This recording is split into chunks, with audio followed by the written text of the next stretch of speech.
Comanche versus Apache. The battle for the Great Plains long before Texas, Oklahoma, and New Mexico were founded, the vast southern Great Plains were ruled by a dominant force, the Apaches. They held sway over the richest lands in North America. But within a generation, this mighty empire collapsed under the rise of an underestimated foe, the Comanche. Discover the fascinating story of this epic rivalry. By the late 1500s, the eastern Apaches had carved out an unparalleled territory across the southern Great Plains, encompassing what would become parts of Texas, Oklahoma, and New Mexico. Their choice of land was no accident. It was a calculated one. The vast grasslands, home to herds of up to 100,000 buffalo, and fertile river valleys ideal for agriculture provided unparalleled resources. The Apache supremacy was a result of their strategic brilliance. Their warriors, masters of close-quarters combat, wielded obsidian-tipped spears and razor-sharp war clubs with deadly precision. Their hunting methods were equally advanced, using natural terrain such as ravines and cliffs to herd huge herds of buffalo. Organized hunting parties worked in unison, with some herding the buffalo while others killed the buffalo. In addition to hunting, the Apaches were adept at agriculture. They grew the three sisters, corn, beans, and squash, using a complex irrigation system to harness scarce water resources. Their excess water was stored in underground pits to endure the harsh winters, supplemented with dried buffalo meat to sustain them year-round. In stark contrast, the Comanches struggled on the eastern slopes of the Rocky Mountains at the time. Their rocky, highland homeland offered little in the way of farming or hunting, with scarce game and thin air testing the limits of survival. Harsh winters and short summers added to their challenges, forming a society hardened by adversity. Comanche culture became extremely warlike.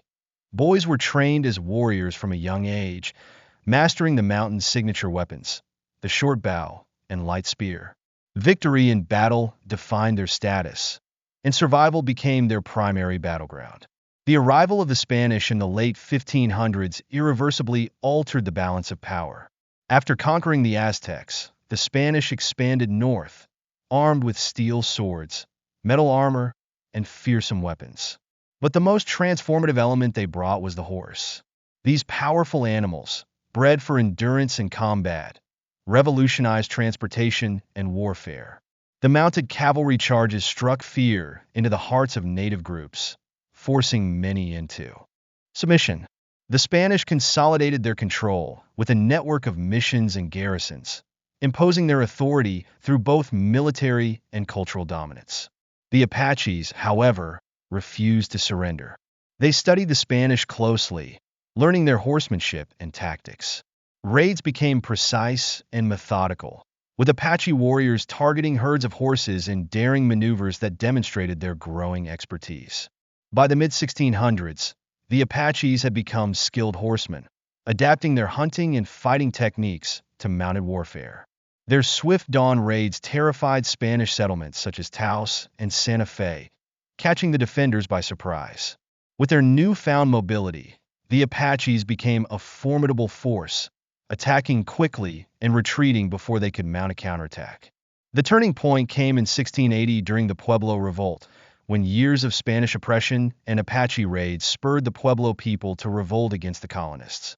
The chaos allowed thousands of Spanish horses to escape into the wilderness. These horses, called mustangs, adapted to the plains, becoming symbols of resilience and open prairie. This was just the beginning of the transformation that would see the Comanche rise from the shadows to challenge Apache supremacy, heralding the beginning of a new era on the Great Plains. The transformation of the Comanche, from refugees to rulers of the plains unbeknownst to anyone at the time, the escape of Spanish horses into the wild would set off a chain of events that reshaped history. These liberated animals began their journey northward, where they would revolutionize Comanche society. Once mountain exiles struggling for survival, the Comanche would soon rise as one of the most powerful military forces in North America. The era between 1680 and 1706 was marked by a whirlwind of shifting power in the Southwest. After the Pueblo Revolt of 1680, the Spanish retreated to El Paso, leaving New Mexico in a power vacuum. Armed with stolen Spanish weapons and their newfound mastery of horseback combat, the Apache seized the opportunity to expand their influence. Their raids evolved into highly sophisticated operations, blending traditional Apache tactics with their mounted warfare expertise. By the 1680s, the Apache had innovated further, establishing relay stations throughout their territory. These allowed raiders to switch to fresh horses mid-raid, dramatically increasing their range and efficiency. Their weaponry expanded to include steel-tipped lances and occasionally captured firearms, but they remained unparalleled in their skill with the bow. Apache warriors became masters of horseback archery, firing with deadly precision even at full gallop, a technique that would later inspire other tribes. In 1692, the Spanish attempted to reclaim New Mexico under the leadership of Diego de Vargas. Equipped with advanced firearms, fortified presidios, and better-trained cavalry, they sought to reassert control. Yet the Apache had developed expert countertactics. Instead of direct confrontation, they focused on ambushes and targeted supply lines. Their lightning-fast raids at dusk leveraged the fading light to disorient defenders, and their swift retreats under cover of darkness left pursuers frustrated. By the 1690s, the Apache had established a thriving raiding economy. They created vast trade networks connecting Spanish settlements with distant tribes, exchanging stolen horses, weapons, and goods. Some bands became specialists in horse breeding, nurturing herds in secluded valleys far from Spanish patrols. They meticulously selected the strongest and swiftest horses for war, maintaining separate herds for transport and trade. By 1700, Apache raids were so systematic that Spanish settlers devised elaborate defense strategies. Watchtowers equipped with bells and smoke signals dotted the landscape, while homes were clustered with shared walls and minimal outward-facing windows. Yet the Apache's cunning frequently outmatched these defenses. Decoy raids often drew Spanish forces away, leaving the real targets vulnerable. The early 1700s saw the Apache refine their tactics further. They coordinated simultaneous attacks across vast distances, stretching Spanish defenses to their breaking point. Their warriors employed psychological warfare, with terrifying war cries and symbols meant to demoralize their enemies. However, by 1706, something unexpected occurred. The relentless raids that had defined the previous decades suddenly diminished. Spanish observers, while relieved, were puzzled. This abrupt change was not due to peace overtures or Spanish military victories, but heralded the emergence of a new force from the north. The Comanche, previously underestimated and struggling in obscurity, had been learning, adapting, and preparing to challenge the Apache's dominance. The Ute people were the first to name this rising power Comanche, meaning those who are always against me. The Comanche's mastery of horses redefined the dynamics of the plains. From an early age, Comanche children were immersed in horsemanship. By age 4, boys began daily riding lessons, starting on gentle mares and progressing to spirited horses. By age 6, many could ride bareback at high speeds, guiding their mounts with only their legs. Advanced riders practiced daring maneuvers, like hanging off the side of a galloping horse to retrieve objects from the ground. Comanche warhorses underwent rigorous training, learning to stay calm amidst the chaos of battle. Riders fired weapons near them until they no longer flinched at the noise. Horses were trained to respond to subtle leg commands, allowing riders to fight with both hands free. Some were even taught to kick on command or sidestep arrows. The Comanche applied their horsemanship skills to hunting with equal precision. A typical hunting party, composed of 20 to 30 riders, operated like a finely tuned machine. Leaders selected attack points based on buffalo movements, while other riders flanked the herd to maintain direction. The most skilled archers used specialized heavy arrows capable of piercing a buffalo's thick hide.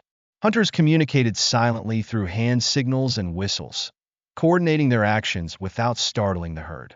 Their raiding parties displayed even greater sophistication, blending speed, strategy, and psychological warfare to devastating effect. With the horse as their ultimate weapon, The Comanche would soon dominate the Great Plains, ushering in a new era of power and conflict. The rise of the Comanche. Masters of mobility and innovation, small bands of 6 to 10 Comanche warriors could infiltrate enemy territory with near invisibility, while larger groups of 100 or more had the strength to overwhelm fortified settlements. Before launching a raid, they wrapped their horses' hooves in soft leather to silence their approach. Scout riders advanced ahead, identifying threats and mapping safe routes, while relay stations stocked with fresh horses allowed them to cover vast distances without exhausting their mounts. The Comanche developed groundbreaking combat tactics that baffled their enemies. They attacked in circular formations, riding at varying distances to confuse defenders about their numbers. Their waves of charging warriors provided relentless pressure, leaving no time for enemies to reload. Mounted archers perfected their ability to fire accurately while galloping in tight patterns, rendering traditional defenses ineffective. These innovations enabled them to strike any settlement within 400 miles of their camps, leaving no region, from Texas to northern Mexico, safe. Their mobility was unmatched. Entire Comanche camps could be packed and relocated in under half an hour, covering 50 miles before any response could be organized. In stark contrast, the Apache, tethered to their farms and fields, relied on static defenses like ambushes and fortified positions, strategies rendered obsolete by the Comanche's speed and unpredictability. Comanche raids were meticulously planned and executed during spring and summer, when the grasslands could sustain their horses. Night attacks followed strict protocols. Scouts moved ahead, their horses' hooves wrapped in deerskin for stealth. The main force advanced in staggered columns, minimizing dust and noise. Warriors carried blackened weapons, specialized night arrows with wider fletching for accuracy in the dark, and spare hoof wrappings. Raiding formations were highly disciplined. Small units were assigned specific attack zones, coordinated through a sophisticated system of sound signals. Owl calls for spotting enemies, wolf howls to advance, and hawk cries for retreat. Scouts marked safe paths with subtle signs, such as bent grass or arranged stones, visible even under moonlight.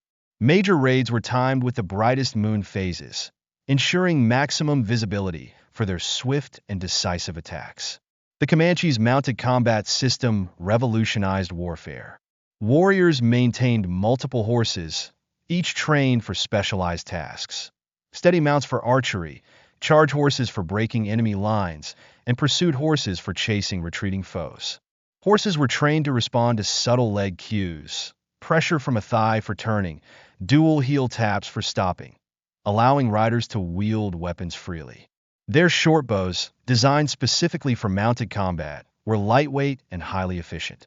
These 4-foot bows allowed a full draw even while riding, and their forward-weighted arrows ensured stability and accuracy at high speeds.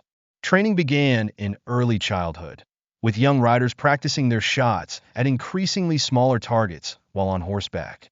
A seasoned Comanche warrior could release 20 arrows in the time it took a musket-armed soldier to fire a single shot. Perhaps most iconic was the Comanche's use of leather leg loops, which allowed riders to hang off the side of their horse, using the animal's body as a shield.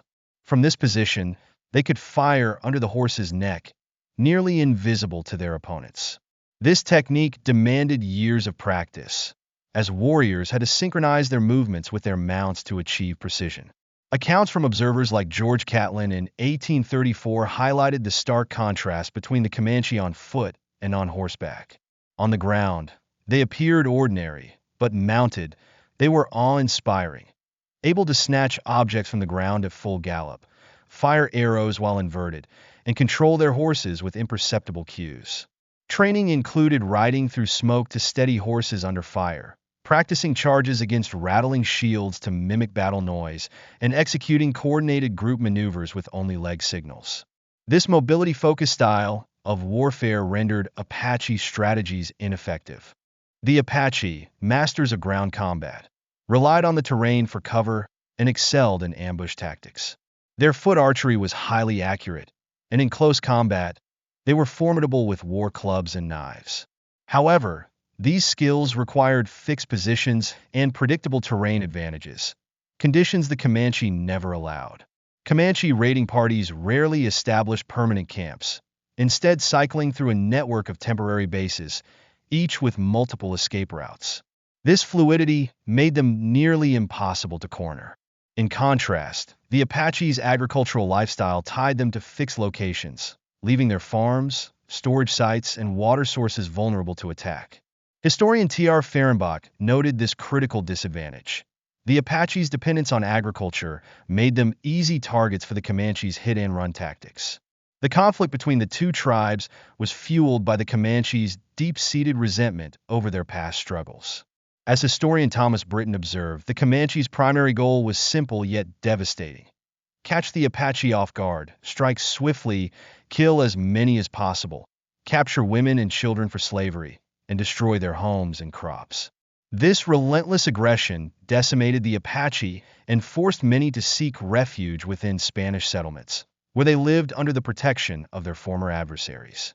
By the early 18th century, the Apache had been pushed to the brink, their society fragmented by the unrelenting ferocity of Comanche raids.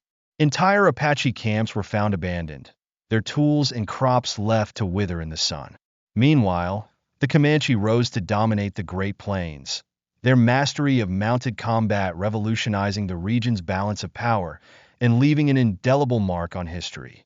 The fall of the Light Pan Apache and the rise of Comanche supremacy among the last Apache bands to remain on the plains. The Light Pan resisted retreat longer than the Mescaleros and Jay guerrillas, who had withdrawn by the 1720s. In 1723, their defiance ended with a devastating event, the infamous Comanche attack, known as El Gran Sierra del Ferrero. This multi-day assault left scores of Light Pan warriors dead and saw countless women and children taken captive. Like their counterparts, the Light Pan were forced to abandon the plains, retreating to the mountains and deserts, caught between two relentless adversaries, the dominant Comanche to the north and their long-standing foes, the Spanish, to the south. This dire situation called for a drastic change in strategy. Tragically, the Apache's agricultural way of life, once their greatest asset, now became their Achilles heel. Bound to their farms and fields, they became predictable targets, while the fully nomadic Comanche, armed with unparalleled mobility, could strike anywhere with the swiftness of their horses. The relentless Comanche raids shattered the Apache's hold on the plains, erasing their way of life and leaving them at the mercy of an enemy that had once been the weakest among them. By 1749, the tides of power had shifted so dramatically that the Apache made a surprising overture. They rode into San Antonio, seeking peace with the Spanish, their long-standing adversaries. The Spanish, wearied by decades of relentless raids since the city's founding in 1719, greeted the delegation with relief. The Apache's lightning-fast assaults had brought fear, destruction, and the loss of thousands of horses and supplies. The Spanish had begun to doubt their ability to maintain their hold on the region, so the Apache's request for peace was a welcome reprieve. However, the Apache's sudden willingness to negotiate peace was no coincidence. The increasing intensity of their raids coincided with the Comanche's aggressive expansion into Apache territory. Stripped of their resources and food supplies, now under Comanche control, the Apache sought refuge in an alliance with the Spanish. In an unexpected move, they not only requested peace, but also asked for the establishment of a mission and presidio within their territory. This request was shocking, given the Apache's historic resistance to Spanish conversion efforts. Yet, to the Spanish priests, it appeared as an opportunity to bring the Apache into the Catholic fold, while Spanish officials saw a chance to stabilize the region. Rumors of potential gold and silver deposits added further motivation, although officially, the mission was framed as a purely religious endeavor. The chosen location, San Saba, was secured with funding from a wealthy benefactor, who stipulated that his brother, Father Alonso Giraldo de Terreros, lead the mission. In April 1757, an expedition of priests, 100 soldiers, 2,000 animals, and supplies set out to establish the mission and presidio. However, upon arrival, The Apache who had advocated for the project were conspicuously absent. Undeterred, the Spanish completed the construction, situating the mission and Presidio 2 miles apart, each fortified with wooden palisades. Over time, Apache groups occasionally visited, seeking gifts and promising to relocate to the mission, though they never committed.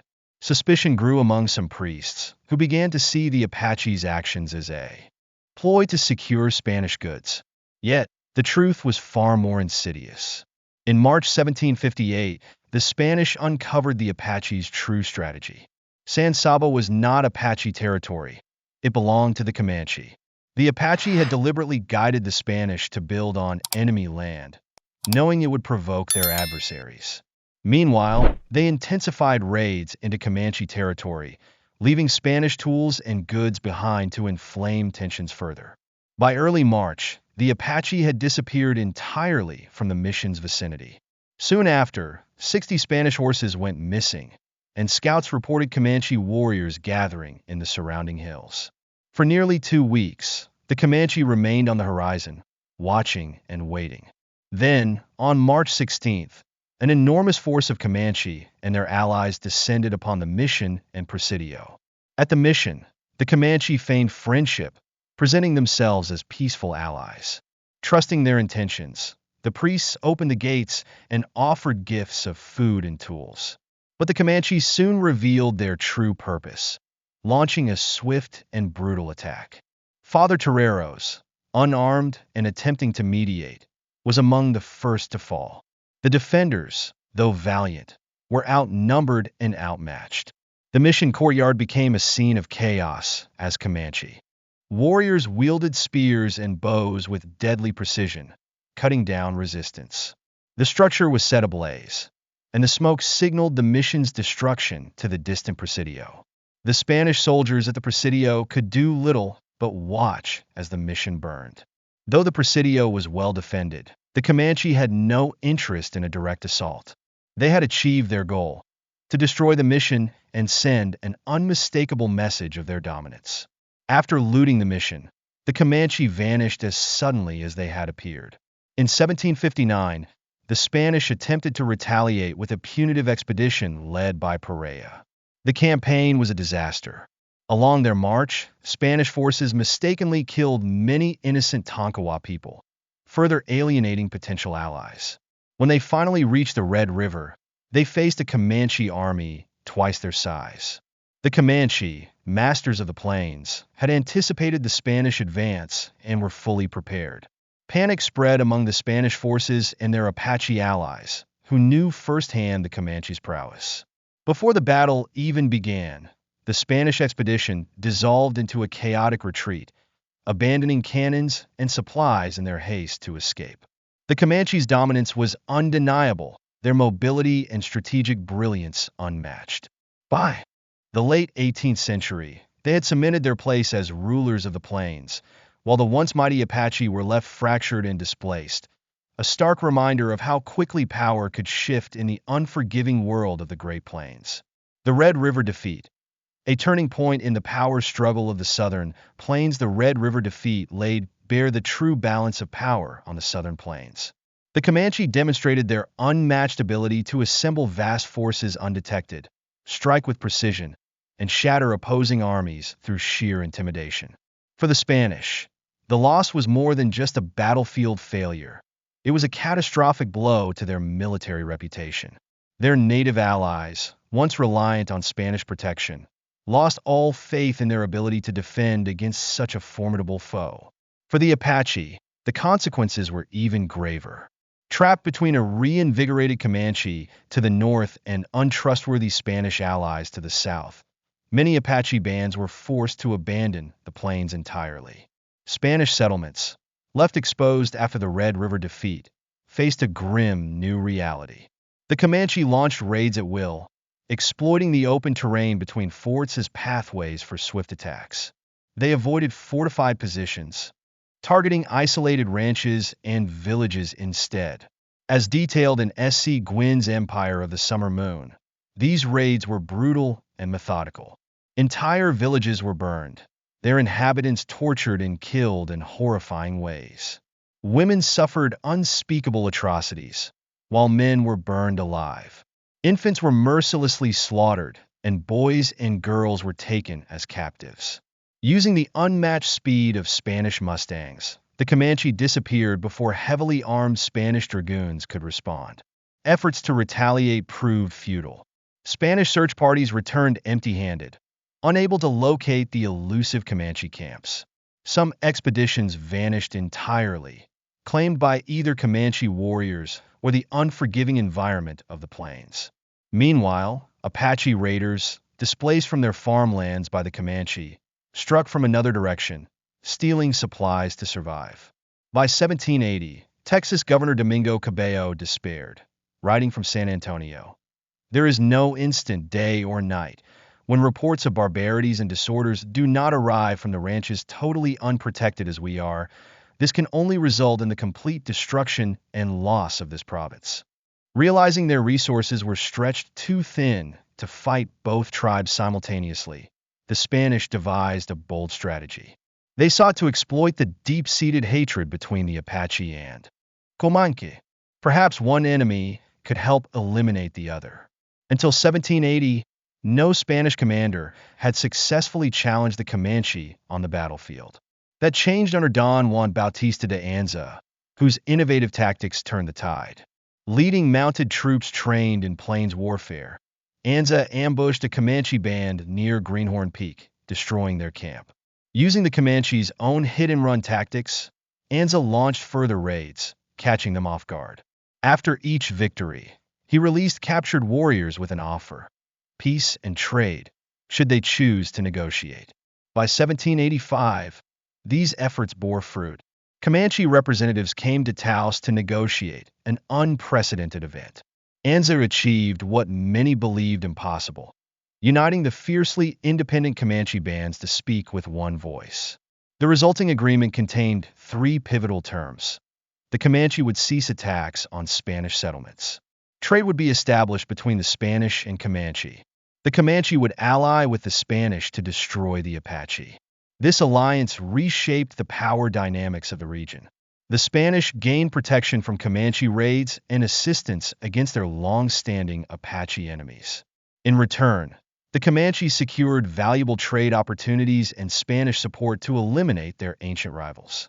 The partnership's effectiveness became evident in January 1790, when Spanish General Juan de Ugalde led a combined Spanish-Comanche force against the Lipan Apache. Trapped in a canyon west of San Antonio, hundreds of Apache warriors were killed.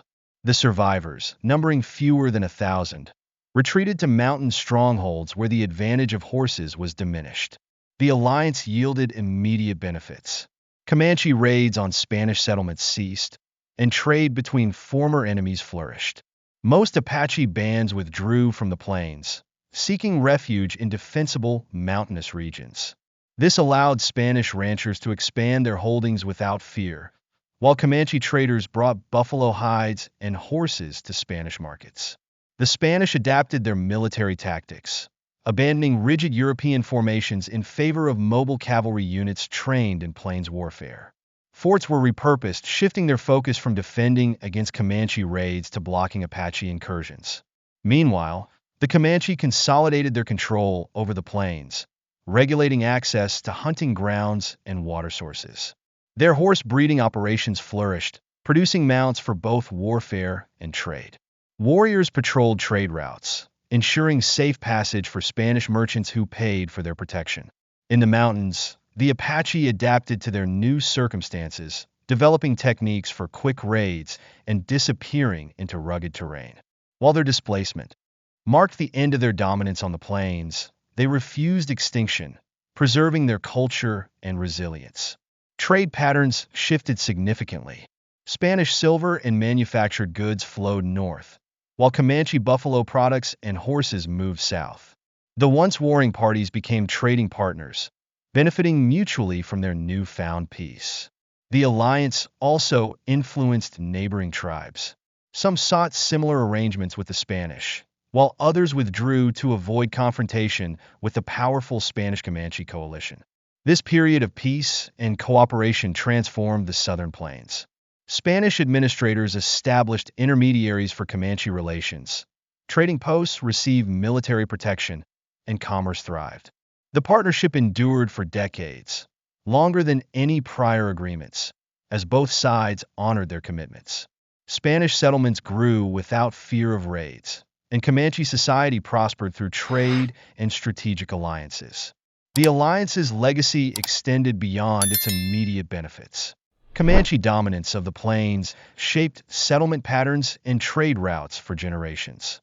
They became pivotal players in later conflicts involving Mexico, Texas, and the United States. Meanwhile, the Apache demonstrated remarkable resilience. From their mountain strongholds, they outlasted both Spanish colonial power and Comanche supremacy, adapting to ensure their survival through radical change. These intertwined stories of Comanche ascendance and Apache resilience reveal the volatile nature of power on the plains. They remind us how quickly fortunes can shift and how history is often shaped by the most unexpected alliances. Thank you for watching the video until the end. Don't forget to hit like, subscribe, and turn on notifications so you won't miss any new videos from us. What do you think about today's topic? Leave your thoughts in the comments below. And if you found the video helpful, feel free to share it with your friends and family. We hope you had a great time. See you in the next video with even more exciting content. Make sure to subscribe so you don't miss out.